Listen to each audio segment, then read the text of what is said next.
Thank you so much for joining me today on the Living Room Disciple Podcast. I can't wait to introduce you to our guest, Dr. Ralph Enlow Jr., who wrote a book called Servant for All, a book on biblical servant leadership, and it's fantastic, which is why I'm so excited to interview him today. He's recently retired, but he's been in higher education administration for over 45 years, and during that time, he's emphasized quite a bit on Christian education and Christian leadership. And he's been drawn into that deeper conversation about leadership and what does biblical leadership look like, really by the models of leadership, good and bad, that he's seen. And so we get to flesh out a little bit of that today in our conversation, as well as just honestly have him do a little mentorship of me as I myself am growing as a leader. So I really am excited for you all to listen to this amazing conversation with Ralph. Thank you so much for joining us today on the Living Room Disciple Podcast, where discipleship finds a home.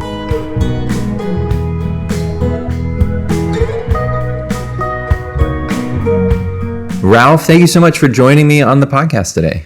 My pleasure, Phil. Thank you. Well, I ran across one of your books just a few months ago.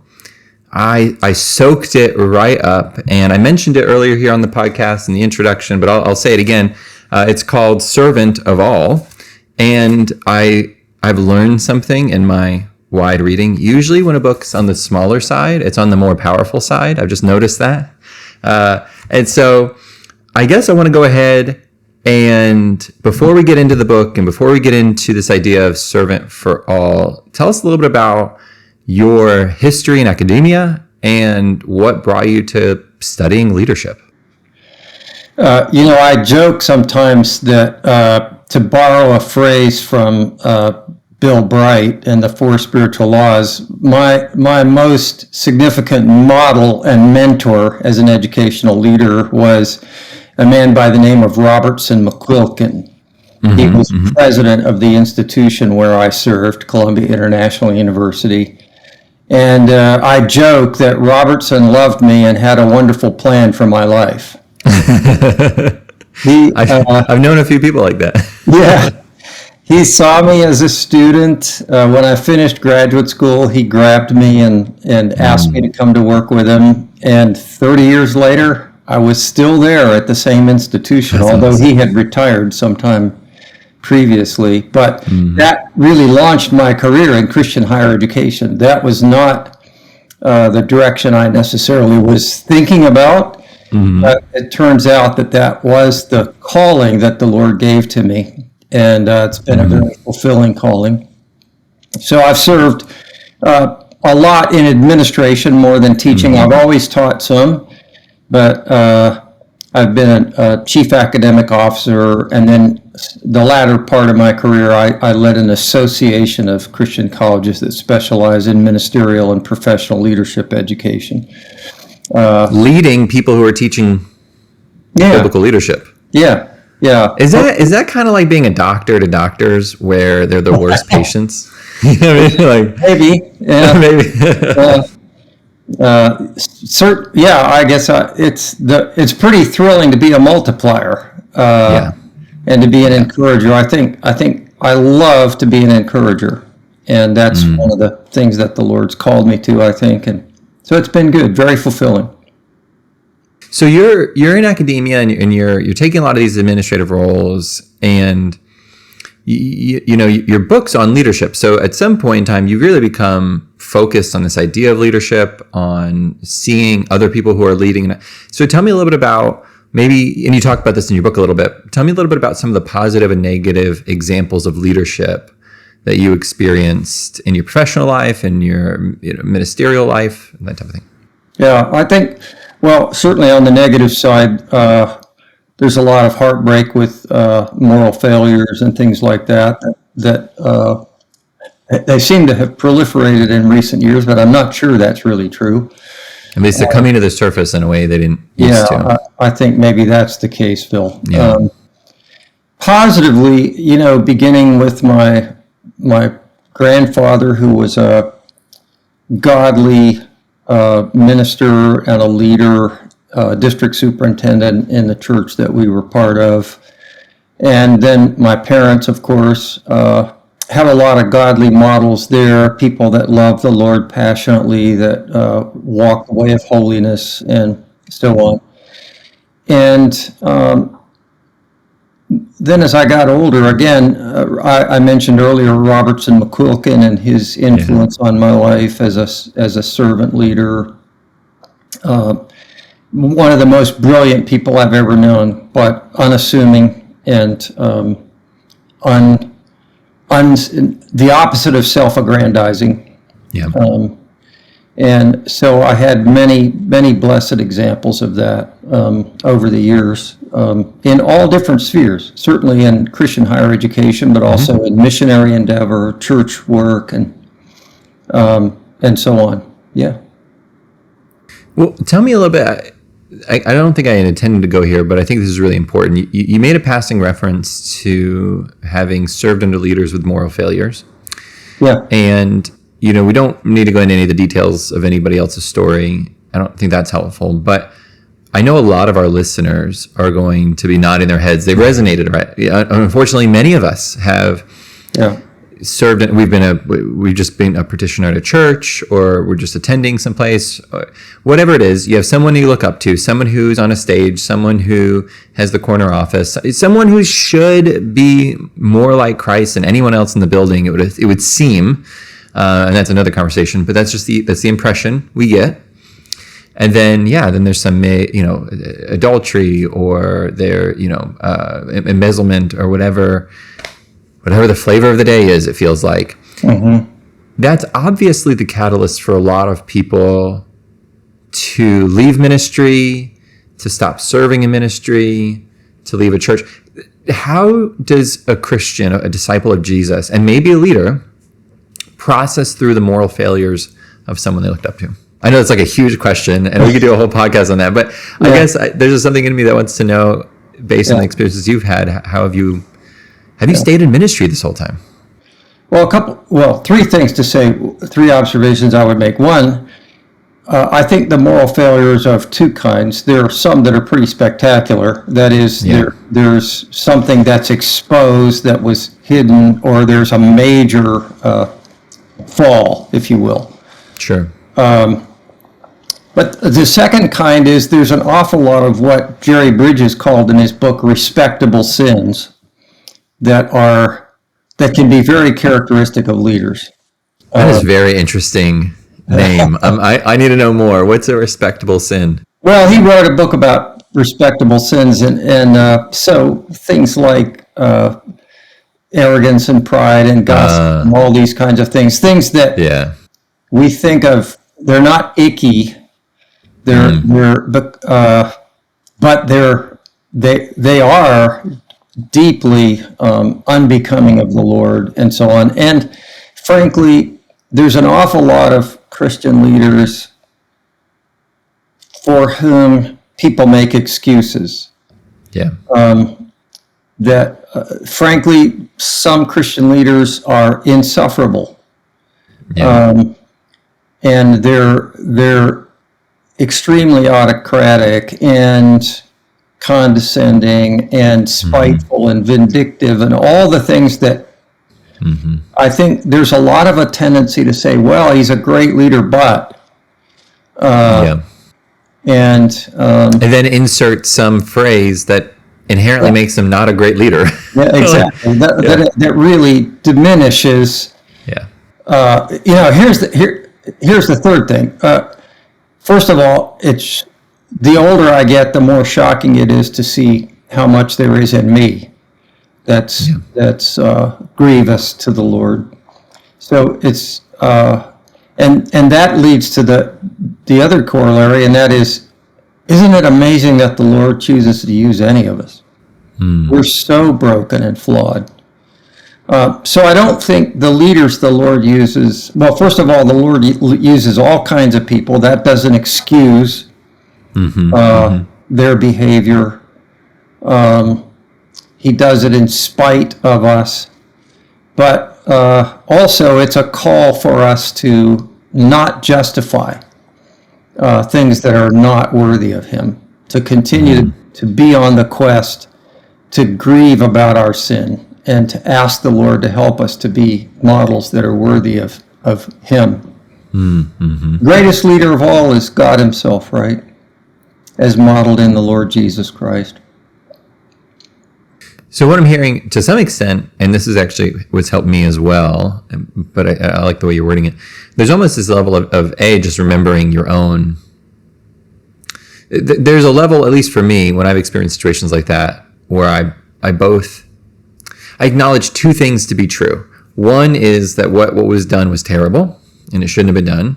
And the other is that myself and my own sin nature am equally deplorable in many ways that maybe others would just call respectable sins, and that my arrogance and my pride, my desire to draw attention to myself, which is like really tempting in things like podcasting and whatnot, that's just in some, really, although maybe it doesn't have the same cultural ramifications, it's it's equally as spiritually damning. As maybe, embezzlement or adultery and stuff. And again, there's differences. We don't need to go into all those differences, but it's just having that remembering of like, man, like this is, that humility I think does, for some odd reason, draw me closer to the Lord and inherently closer to His church. Yeah. Yeah. So you're studying leadership. You're looking at all these different models of leadership. And that's kind of drawing you to some conclusions, which leads us to your book, which I will absolutely plug. So what a lot of listeners may not actually know is I have a master's in leadership. And, although I podcast by day, I'm doing training development, much of which is leadership development. Mm. And Ralph, I've read a whole lot of leadership books. And just like a lot of other genres of content out there, you can take really wide. 80% of the books fall into the same category and say essentially the same thing, if not more than 80%. Mm-hmm. And so when I was perusing for my next book on leadership, and this came up, I don't remember where, an article I was reading. I think it was an article about the top 10 books a pastor should have on their bookshelf. Well, and I know. I'll have to send you the link. Yeah, this person was talking. Where was that? And that I'm not. I could be sold by a good book cover and a good title. Judge me if you want.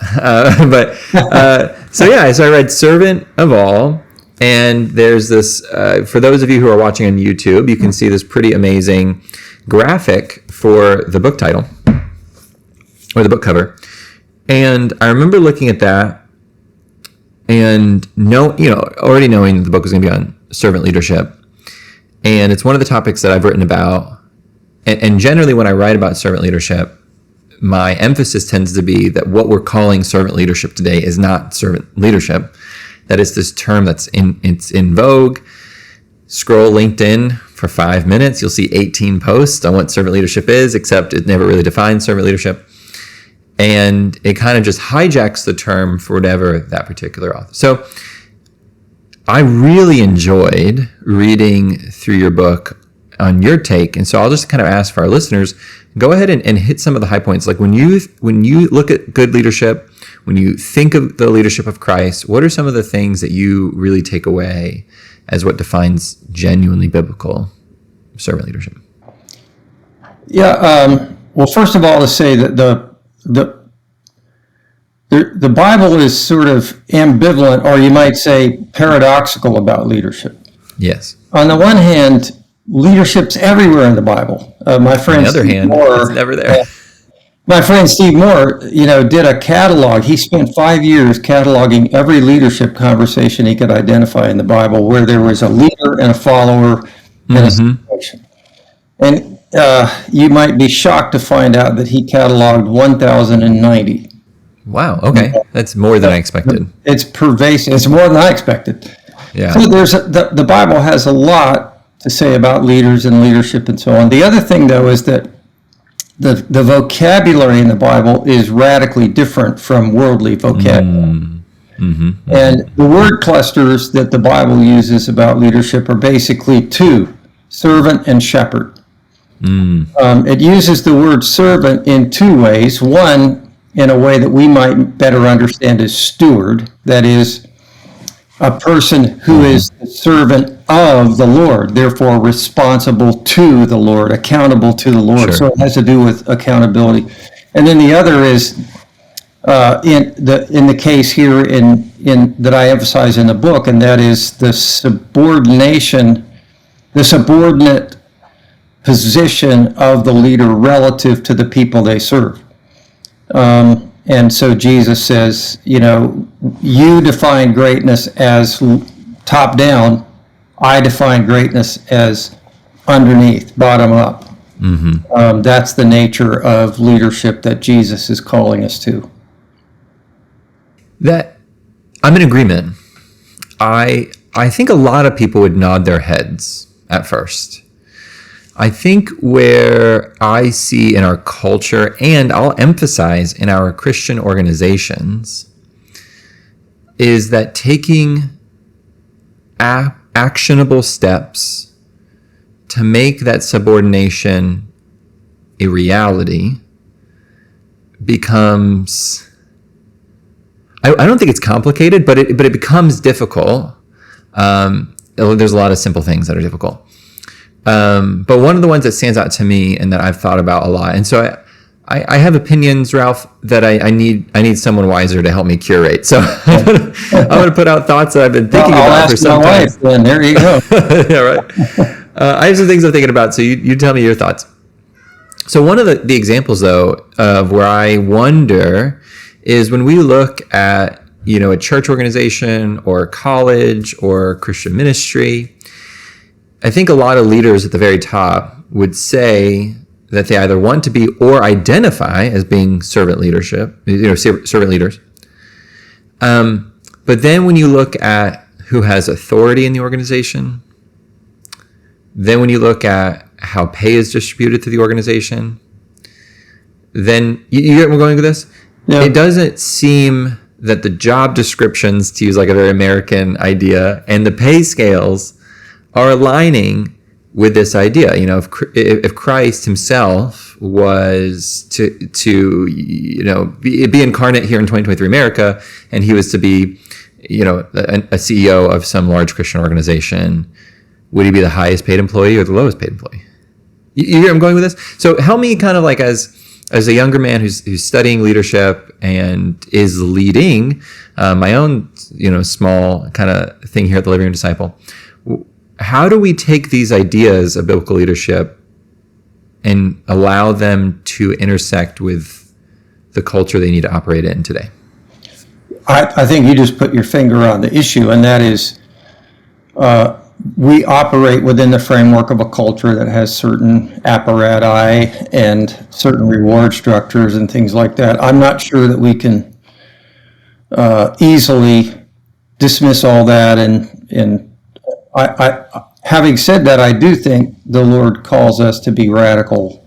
Yeah. One area that I'll just mention, and you can explore this further if you want, but some years ago I developed a conceptual framework about leadership that's sevenfold. So a lot of what I've seen written is about leadership sort of focuses on one or two or three aspects of leadership, but I don't think it's as comprehensive as it needs to be. So yeah. I see as leadership as incarnational, relational, developmental, directional, ecological, situational, and doxological. So I want to just talk briefly about the last one, doxological.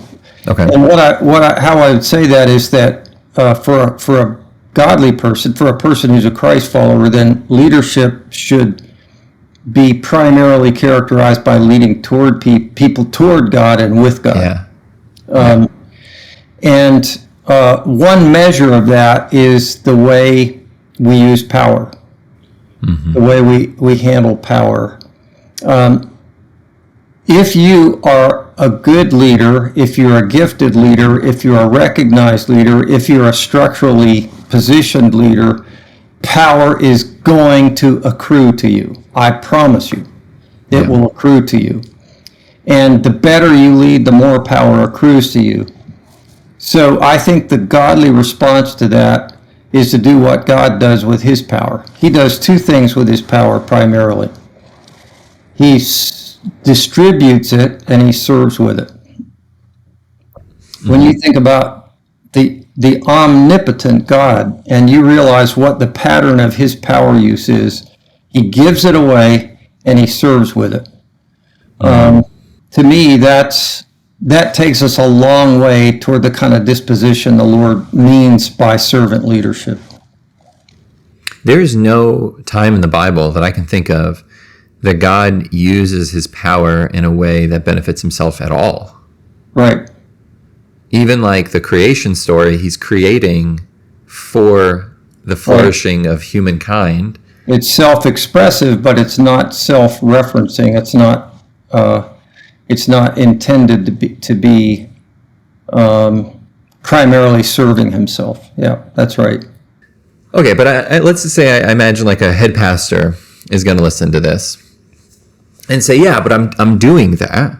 I'm serving this congregation. I'm serving my staff. I'm trying to give delegation authority over.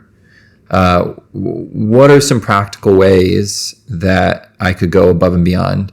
And for me, and I don't actually give people advice on this, I just want this noted. Normally I just keep my mouth shut because I don't think I'm mature enough yet to really give advice. But in my this is the dialogue in my head, okay, up here, because I have these conversations occasionally. And in my head, what I'm thinking to myself is, I brought it up before, but I'll bring it up again. Restructuring pay.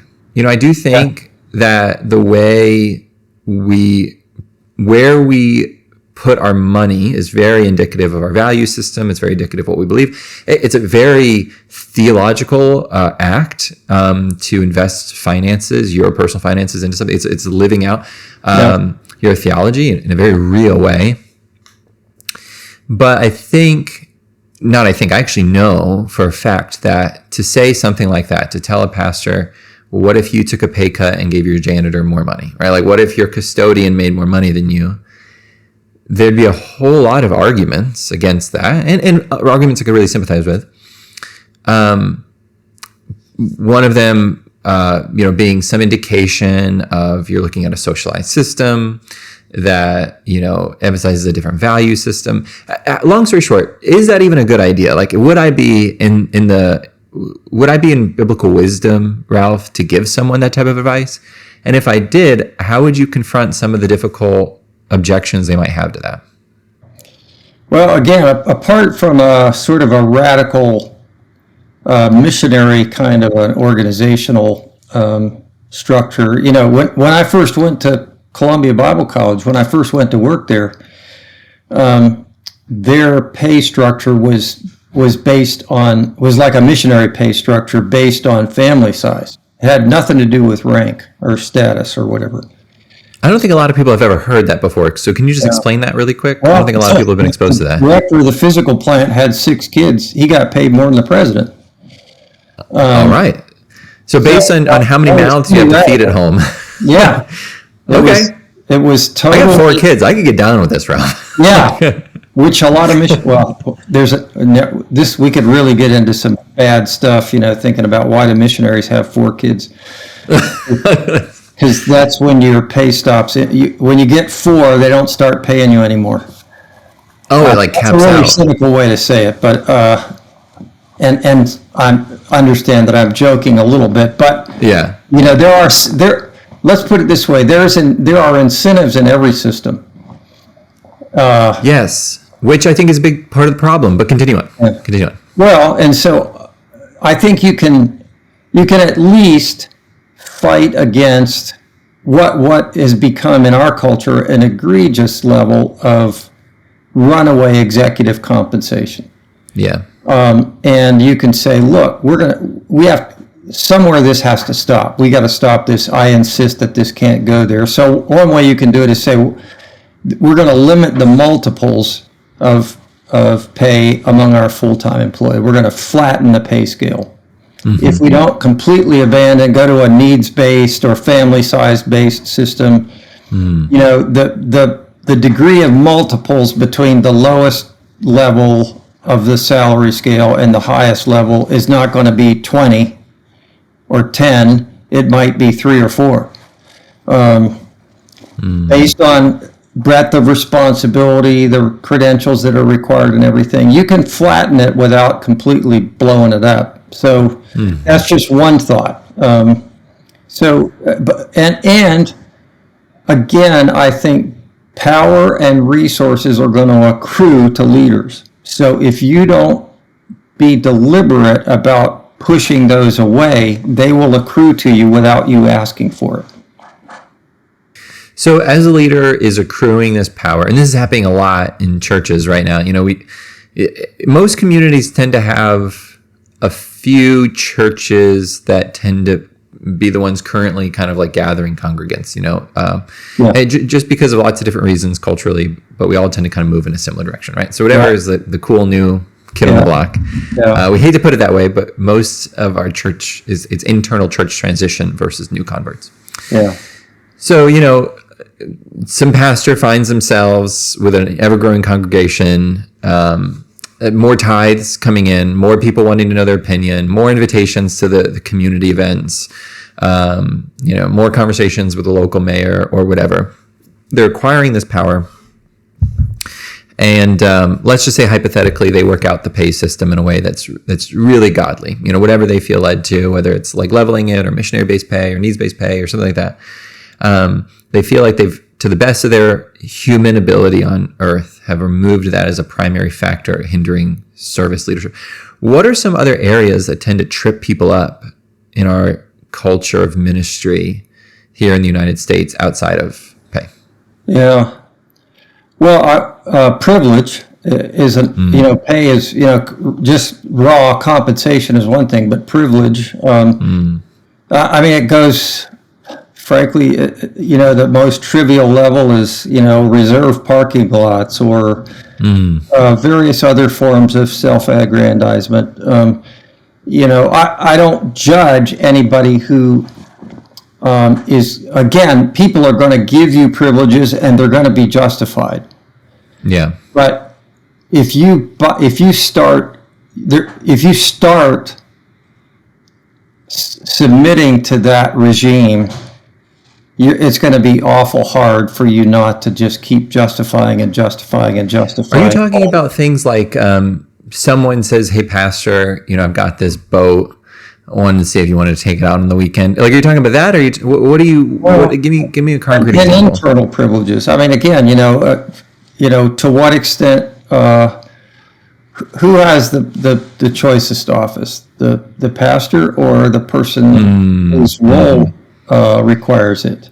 Yeah. Is there the good coffee over where the leaders hang out? Yeah. Which sounds silly, but I'm a coffee snob, so I've got strong opinions.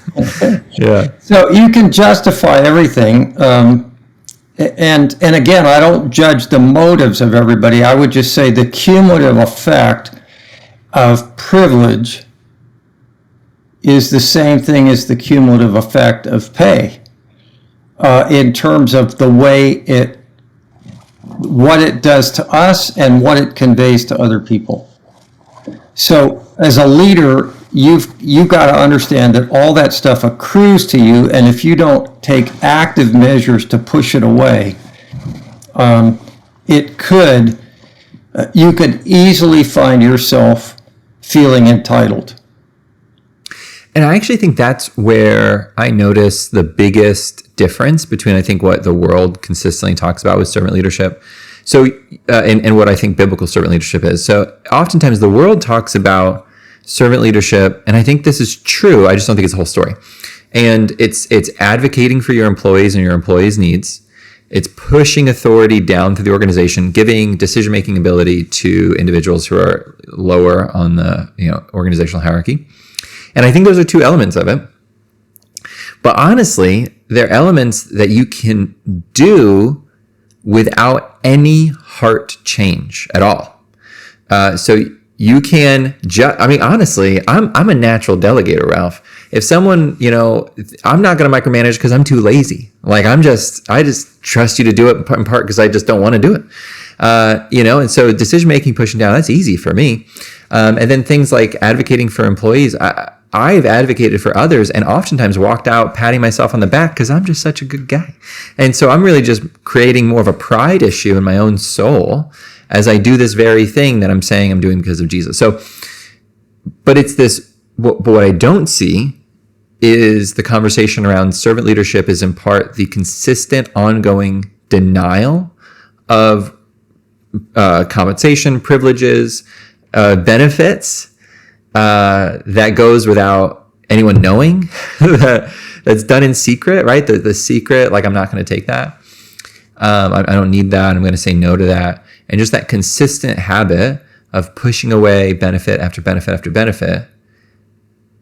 Is this kind of like, would you agree with that? Am I on the right track? Yeah, I do think, yes, I do think it gets down to the heart level of the issue. And, it occurs in every aspect of leadership. So if you just run through, I would say incarnational leadership means that you lead more by who you are than anything you do. Mm-hmm, well, mm-hmm. But the problem is with a leader, you can get away with a lot more than other people. You get excused for things that you shouldn't get excused for. So as a leader, you refuse to excuse in yourself things that other people might excuse in you. You ask the Lord to keep you tender and humble and so on. Relationally, you can demand that people accommodate their relational style to yours, or you can work hard to understand the relational styles and needs and preferences of others. You can build a constellation of people that are different from yourself, not clones, and you can be relationally subordinate to the needs of others. Or you can do what most leaders do, and they say, well, you got to figure out how to work with me. Yeah. This is how I am. I'm not changing. You work with me. You serve me. I want you to adjust to me. Yeah. Which I do think that a lot of leaders would not say it explicitly any longer. I think there was probably a time in which, but it's still said through other things. You know what I mean? This is our culture, and you just need to adjust to it. Would be I think a 2023 version of that same sentence. And I do believe organizations should have cultures, and leaders play a major role in. In defining culture, but primarily by modeling. Mm-hmm. Yeah. Yes. Not by haranguing people. Some of the most grievous abuses are leaders who, they get a list of what they say the organizational culture is, and they harangue people about it, and they're the worst violator. I think too that plays into whether or not you set. And again, I think that if I asked someone a multiple choice question, everyone would get it right. But really looking at your organization and asking, did you set a culture based upon a personality, like a person, or a set of values that can be lived fully like external of your personality-based leader? I think this is most egregious in churches where we oftentimes have the head pastor is also the figurehead of the church. Literally on stage every week, you know what I mean? Yeah. And I'm not saying it's wrong. I'm not saying that needs to change necessarily. I'm just saying that because those two things seem to go hand in hand so closely, it becomes very difficult to generate a culture that isn't just, it's like if I started some larger church, it would just become, it'd be very easy for it to be the Phil show where everyone, I don't know, wears plaid and drinks coffee that's actually good. I don't know. You get where I'm going with this. It's just easy to create individualized culture even when you have something on your wall in your lobby. Yeah, it's much easier to market a person as the iconic representation of your organization than it is to really hold up Jesus as the iconic representation of your organization. Because Jesus doesn't sell. Right? Does that make sense? Yeah. I tell you, we just have to fight what naturally accrues to us. We have an idolatrous culture, and if we're not careful as leaders, we can cooperate with that idolatry. without even realizing it. We can unconsciously cooperate with it. I feel like I just need to like get a good cup of tea and go on a walk and think about that for a little while. Well, because it happens so subversively. Yeah. I'm sorry? It happens so subversively, I think. Yes, it does. Yeah. Yeah. What are the most... I know I keep coming to this question. I'm really coming to this question because I'm searching my own heart. So, yeah. What are the ways, like, for those of us who are earlier on in our journey and we want to avoid... You know this, Ralph. Very few people who follow Jesus step into a leadership role because they're like, I just really want to give in to all the idolatrous like elements of my culture and just become a tyrannical authoritarian leader who acquires power and money for myself. Like, nobody woke up, right? It's these little itty bitty steps that I and other people take because we love Jesus, we value Jesus, we really want to spread the gospel and create disciples. Like more and more, I'm more convinced that to the best of our fallen hearts in this redeemed nature, a vast majority of people really have good intentions, but there's just a lot of lack of wisdom. And I think that's a whole conversation. I think it's sometimes a lack of wisdom because we do very poor and long-term mentorship. We've decided that everyone needs to get broken off into their own groups versus, you know, the worst idea, this is a side note from Phil, the worst idea you can do is take a bunch of young adults and go make a young adults group or a bunch of kids. Like I need people who have been like, 30, 40 years my senior to love me. And okay.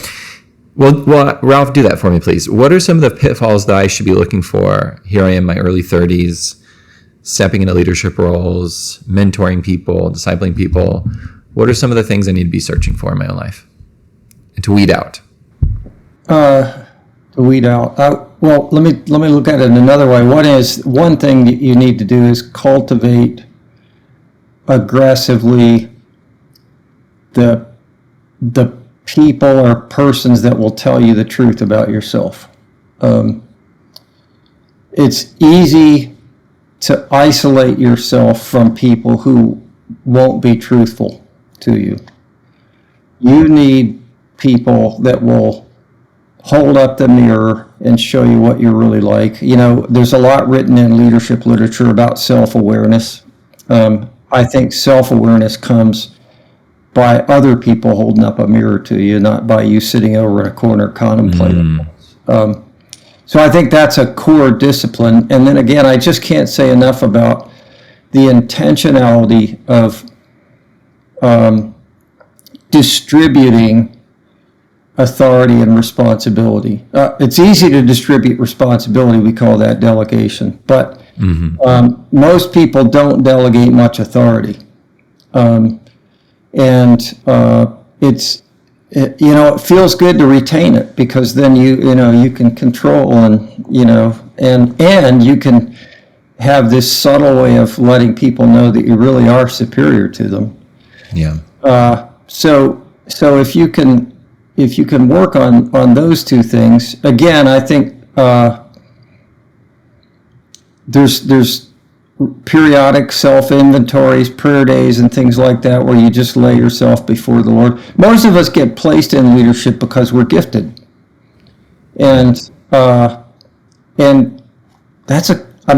it's God's gift. It's grace. We've been given it, so we shouldn't despise it, but we have to be good stewards of it.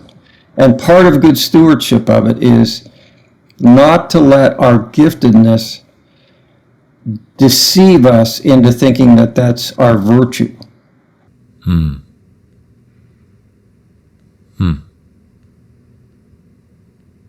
I feel like, as a podcast host, I'm supposed to have some reply, but honestly, I just feel like I need to think about that for a little while. And I think that's a very beautiful image, by the way, in a time where self-awareness is really being promoted, and I think generally a positive thing. The fact that self-awareness comes from community. We consistently want to individualize everything. Yeah. And self-awareness seems like the most individual thing. It's in its name. Yeah. But one of the losses I grieve as much as any loss I've had in my life is my best friend for 40 years died in 2011. And he, from all the way from my 20s to my 60s, was a person who could say to me, boy, get in here and close the door. We need to have a talk. I can't tell you the value that was in my life. He was my best friend, but he was also a person who could really give me a talking to if I needed it. What a gift. I really do mean it. I'm praying that everyone listening to this podcast, that the Lord will send them someone like that.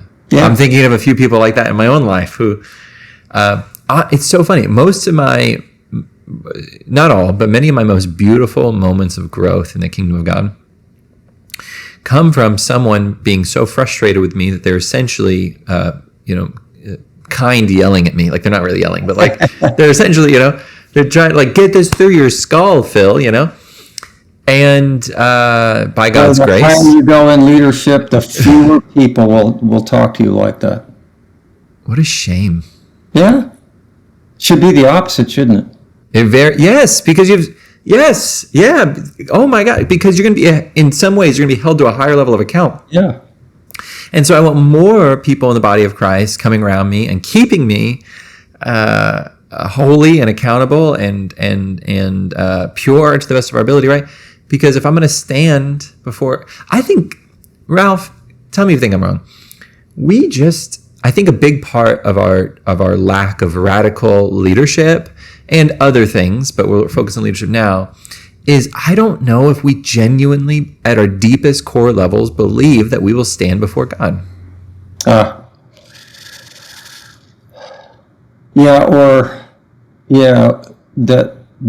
along with the unbelievable, unspeakable mercy that we're going to see from the Lord, also, his character is going to require things to be put right and for truth to be told about us. And that's pretty severe, at least speaking for myself.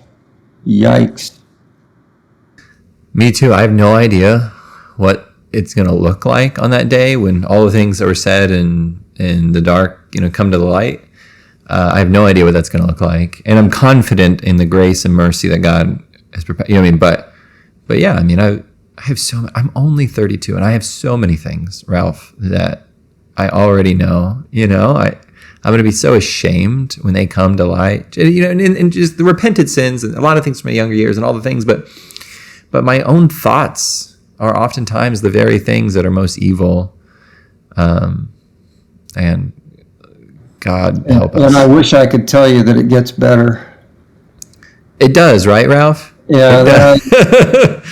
So many years older. I would say I'm more grieved today about my brokenness than I was by far than I was in my 30s. Yeah. It's funny too. Tell me if this continues.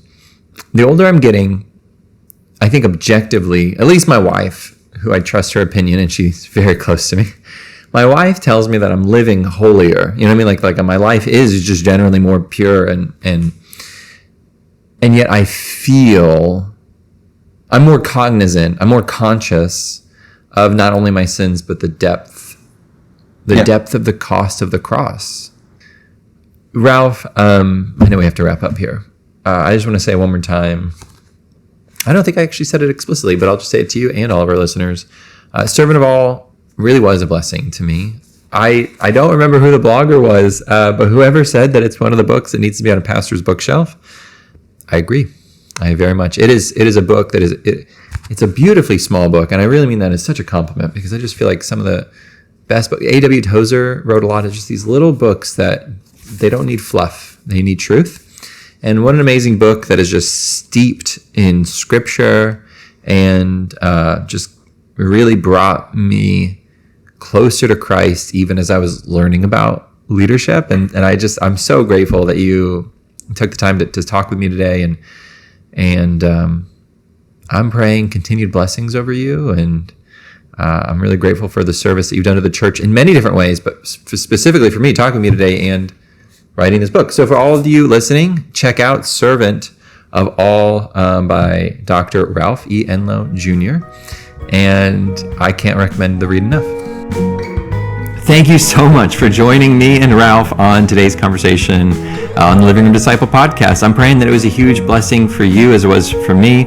Make sure to check the show notes so you can get a link to Ralph's book, Servant for All. Absolutely fantastic. I can't recommend it enough. Also, check out livingroomdisciple.com so you can find out more about our organization and how you can support us on Patreon. It would mean the world to us, and it would absolutely help us continue our mission of getting amazing discipleship materials out there to the greater world. So thank you so much to Anissa Leib for all the amazing production work, to Eric Church for getting this podcast out into the world, and for Daniel Ramirez for doing all the composition of the music for today's episode. And thank you for listening to the Living Room Disciple podcast, where discipleship finds a home.